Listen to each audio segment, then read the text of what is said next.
नमस्कार दोस्तों, हमारी आज की कहानी का नाम है सम्मान। मीरा ये क्या लाई है अपने मायके से?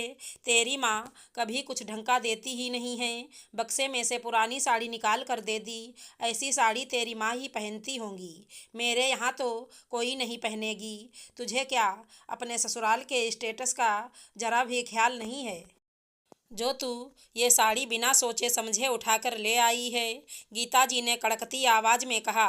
मम्मी जी, साड़ी महंगी नहीं है, पर मम्मी मेरे साथ ही जाकर नई लेकर आई हैं, रखी हुई पुरानी साड़ी नहीं है। मीरा ने कहा। यह सुनकर गीता जी की त्योरियां चढ़ गईं। मतलब मैं झूठ बोल रही हूँ? तू और तेरी माँ दोनों सच्ची, और तू मुझसे जुबान क्यों लड़ा रही है? अब घर में आ गई है तो काम संभाल। खाने पीने का सारा काम पड़ा है। सबसे पहले मेरे कमरे में एक कप चाय पकड़ा देना, फिर जाकर खाने की तैयारी शुरू कर दे। मुंह बनाते हुए वो साड़ी चुपचाप हाथ में लिए अपने कमरे में आ गई। आईने के सामने वो साड़ी खुद पर लपेट कर देख ही रही थी कि अचानक से मीरा आ गई। गीता जी सकपका गईं और फटाफट साड़ी एक तरफ रख दी और पूछने लगीं, इतनी जल्दी चाय बन भी गई? मम्मी जी, वो अदरक नहीं है, और आप अदरक के बिना चाय नहीं पीते हो। गौरव भैया से मंगवा दीजिए। और चुपचाप साड़ी पर नज़र डालकर मीरा कमरे से बाहर चली गई। मीरा की शादी को 3 साल हो गए थे, और इन 3 सालों में उसकी सास ने उसके मायके वालों को नीचा दिखाने का एक भी मौका नहीं छोड़ा।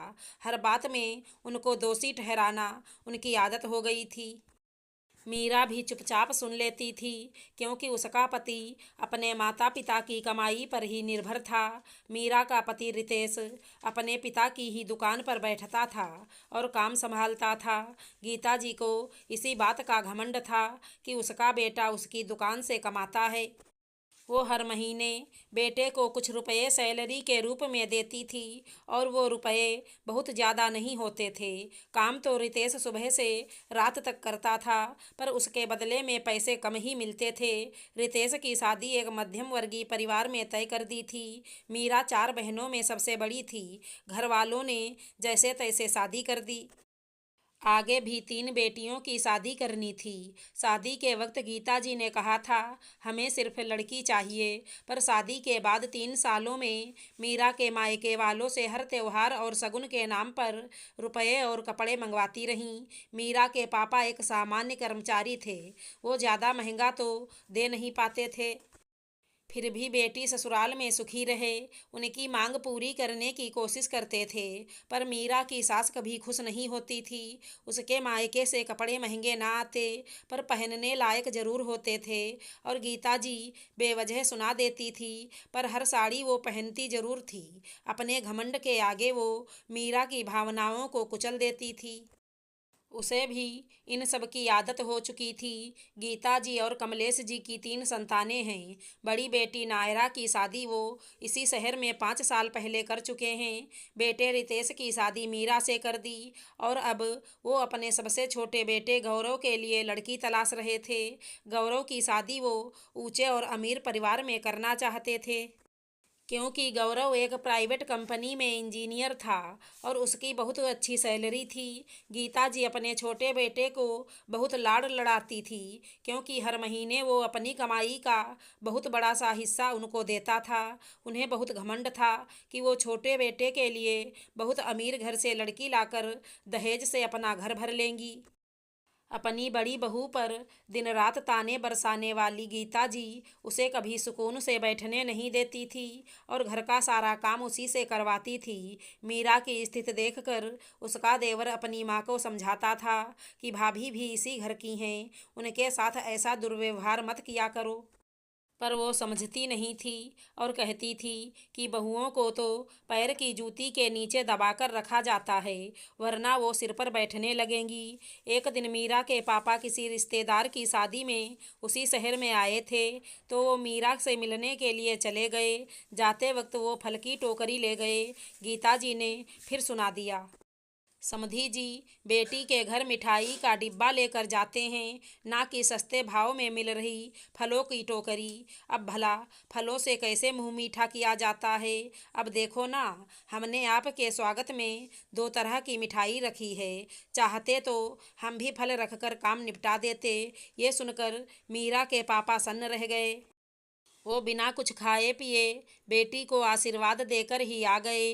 मीरा की भी आंखें भर आईं, पर वो मजबूर थी। कुछ कहती तो पति का साथ नहीं था और पति अपने माता पिता पर ही निर्भर था। सच ही कहा है किसी ने कि पति का साथ मिले तो पत्नी सारी दुनिया से जीत जाती है। कुछ समय बाद मीरा की छोटी बहन का रिश्ता तय हो गया। अपने पापा से फोन पर ये खुशखबरी सुनकर मीरा बहुत खुश थी। वो शादी में जाने की तैयारी करने लग गई। ये क्या बहू, तेरे पापा ने हमें तो कुछ नहीं कहा और तू जाने के लिए भी तैयारी करने लग गई। क्या उन्हें पता नहीं कि इतनी बड़ी खुशखबरी है? तो समधियों के घर 5-10 किलो मिठाई भिजवा दें, ताकि हम भी पड़ोसियों के यहाँ मिठाई बांट दें। मम्मी जी, पापा जब मुझे लेने आएंगे तो मिठाई के डिब्बे भी ले आएंगे। आप तो मुझे ये बताइए कि बहन को शादी में क्या उपहार दूँ। उपहार देने के नाम से गीता जी की बोलती बंद हो गई। अरे, हम क्या देंगे? तो लिफाफा दे आना। वैसे भी हमारा कुछ देने का नेग नहीं बनता है। मीरा को पता था कि यही जवाब मिलेगा, पर उसने अपनी बहन की शादी में देने के लिए पैसे जोड़ रखे थे और पापा कुछ गहने उसके लिए बनवा रहे थे, तो उसने अपने पैसे उसी में मिला दिए ताकि अच्छे गहने तैयार हो सकें। मीरा के पापा मिठाई के डिब्बे लेकर आए और अपनी बेटी को लेकर चले गए। शादी के एक दिन पहले मीरा के सास ससुर, देवर और पति भी उनके यहाँ शादी में गए और वहीं गौरव को एक लड़की पसंद आ गई। मालूम करने पर पता चला कि वो मीरा के मामा की बेटी है और अमीर परिवार से है। अब तो गीता जी ने भी स्वीकृति दे दी और आगे बात चलाई। दोनों का रिश्ता तय हो गया। मीरा के मामा को गौरव पसंद आ गया और अच्छी कंपनी में नौकरी भी थी। गौरव और वर्षा की शादी धूमधाम से हो गई। वर्षा खुश थी कि उसकी दीदी ही उसकी जेठानी बनी है। अब वो अपनी दीदी के साथ में रहेगी और अपने पति गौरव के व्यवहार से भी वर्षा बहुत खुश थी। शादी के बाद दोनों घूमने चले गए। वहाँ से आकर जब वर्षा ने मीरा के साथ रसोई संभाली और कुछ महीनों में उसे ससुराल में मीरा दीदी की स्थिति का पता चला, तो उसे बहुत दुख हुआ।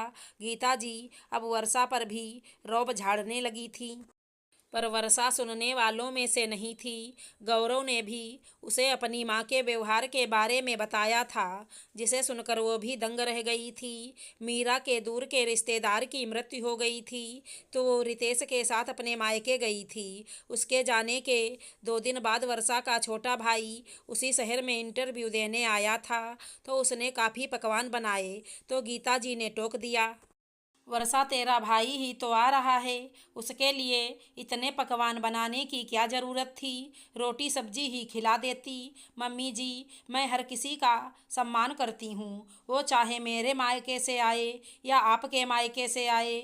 मेहमान तो भगवान होता है और इज्जत और मान सबका होना चाहिए।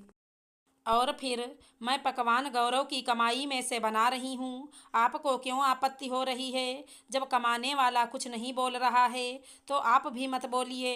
जब मैं मायके जाती हूँ तो पूरी आवाभगत होती है, तो मैं भी अपने मायके वालों का सम्मान करूँगी। वर्षा के मुँह से इतनी बड़ी बात सुनकर गीता जी हक्की बक्की रह गईं। वो कुछ कहे बिना रसोई से चली गईं। वो आज अपने आप को बहुत अपमानित महसूस कर रही थी। वर्षा ने अच्छे से भाई को खाना खिलाया। तभी गीता जी बोलीं, वर्षा तेरे पापा तो इतने अमीर हैं, फिर भी भाई खाली हाथ आ गया, मिठाई नहीं लाया। मम्मी जी, मैंने ही मना कर दिया था, आपको और पापा को डायबिटीज है। भैया और मीरा दीदी अभी यहाँ नहीं हैं। हम लोग मिठाई खाते नहीं हैं, तो क्या पड़ोसियों को बांटने के लिए मिठाइयाँ मंगवाती। फिर अभी तो कोई त्योहार भी नहीं है। बहू के घर से हर बार कुछ आए ऐसा ज़रूरी तो नहीं है। अब वर्षा सास को बराबर जवाब दे देती थी, क्योंकि वो दूसरी मीरा नहीं बनना चाहती थी। उसने मीरा की घर में जो हालत देखी थी वो उससे काफ़ी दुखी थी और इसीलिए वो अपनी सास को सबक सिखाना चाहती थी। अब गीता जी कुछ भी कहने से पहले 100 बार सोचने लगी थी। जितनी आसानी से वो मीरा को और उसके मायके वालों को सुना देती थी, उतनी ही आसानी से वो वर्षा को कुछ भी कह नहीं पाती थी। मीरा के आने के बाद वर्षा अपने मायके रहने चली गई। कुछ दिनों बाद वो मायके से वापस आई तो गीता जी ने आदतन पूछा, क्या भेजा है तेरी माँ ने? पहले दिखा फिर अंदर जाना। मम्मी जी, मेरी माँ ने सिर्फ मुझे भेजा है और आपके लिए ये छोटा सा उपहार भेजा है। गीता जी ने उत्सुकतावश खोला तो देखा उसमें नैतिक शिक्षा की किताब थी। उसे देखकर उनकी त्योरियां चढ़ गईं। ये क्या मजाक है? मैं इस किताब का क्या करूँगी? कोई महंगी साड़ी नहीं भेजी क्या? मीरा की मम्मी तो जब भी मीरा को विदा करती थी साथ में मेरे लिए साड़ी जरूर भेजती थी, जबकि वो तो तेरी माँ से भी गरीब हैं। हाँ, मीरा दीदी की मम्मी आपके लिए साड़ी भेजती थी और वो साड़ी में आप 10 कमियां निकाल कर भी उसे पहनती थी। कभी ऐसा हुआ है आपने कोई भी साड़ी प्यार से या तारीफ करके पहनी हो? इसीलिए मैं साड़ी नहीं लाई, पता नहीं कितनी कमियां निकाल देती। इसलिए आप ये नैतिक शिक्षा की किताब पढ़िए, जिससे आपको सीखने को मिलेगा कि इंसान के साथ कैसा व्यवहार करना चाहिए, दूसरों की भावनाओं को कैसे समझा जाए। आपने तो बहुओं को निर्जीव समझ रखा है। आपके लिए बस आपकी इज्जत मायने रखती है। आपको बहू की इज्जत और उसके मायके वालों की इज्जत से कुछ लेना देना नहीं है। बहू के मायके वाले चाहे कितना ही कुछ अच्छा क्यों ना भेज दें, उसमें कमियां निकालना जरूरी है। आपका ऐसा ही व्यवहार रहा तो मेरे मायके से कुछ नहीं आएगा। वर्षा की बात सुनकर आज मीरा को भी हिम्मत आ गई थी। मम्मी जी, वर्षा ठीक कह रही है। आपको कोई हक नहीं है कि आप हमारे मायके वालों को अपशब्द कहें या उनका अपमान करें। आज आपकी बेटी के ससुराल वाले आपका अपमान करें, आप जाएं तो खाने पीने और उपहार जैसी छोटी सी बात के लिए आपको ताने मारें तो आपको कैसा लगेगा? हर इंसान को अपनी इज्जत प्यारी होती है, वैसे ही हमें भी है। हमारे हर काम में मीन मेख निकाल कर आप हमारी माँ को दोष देती हो कि तुम्हारी माँ ने कुछ सिखाया नहीं। ये क्या बात हुई? अब हम कुछ भी गलतियाँ करेंगे तो आप प्यार से सिखाएं। मायके वालों को दोष देने से क्या होगा? वो तो दोबारा सिखाने नहीं आएंगी। मायके से कोई सामान आए तो आपको 100 कमियाँ निकालनी हैं। मायके से कोई आए तो आपको उसका अपमान करना है। जब आप हमारे मायके वालों का सम्मान नहीं करेंगी तो हम आपका सम्मान क्यों करेंगे? इज्जत और मान सम्मान तो सबका होता है। गीता जी का आज घमंड टूट चुका था। छोटी बहू तो क्या, अब बड़ी बहू भी उन्हें आईना दिखा रही थी। अपनी बहुओं के मुंह से ये सब सुनकर उन्हें ग्लानि महसूस हो रही थी। तभी पीछे खड़ा छोटा बेटा गौरव भी बोल पड़ा, माँ वर्षा और मीरा भाभी कुछ गलत नहीं कह रही हैं। अगर ये दोनों आपका अपमान करें तो मुझे भी अच्छा नहीं लगेगा। वैसे ही आप इनके मम्मी पापा के लिए बोलोगे तो इन्हें भी बुरा लगेगा। अब वो जमाना गया जब लड़की वाला या लड़की अपना अपमान सहन कर लेते थे। आजकल तो सब बराबर हैं। मान सम्मान दोगे तो मान सम्मान मिलेगा। रितेश भी दुकान से आ गया था। उसने भी बातें सुनी और अपने भाई की बातों में हामी मिलाई। आज गीता जी चुप थी। अपने बेटे और बहुओं की बातें सुनकर उन्हें अपनी करनी पर पछतावा हो रहा था और उन्होंने तय किया कि वो बहुओं के मायके वाले के खिलाफ और वहाँ से कुछ भी उपहार आए कभी अपशब्द नहीं बोलेंगी और सदा उनका सम्मान करेंगी। आज मीरा खुश थी कि उसकी बहन ने उसके दर्द को समझा और वर्षा खुश थी कि उसने अपनी सासू माँ को सही रास्ते पर ला दिया। आशा करती हूँ हमारी कहानी अच्छी लगी होगी। धन्यवाद दोस्तों।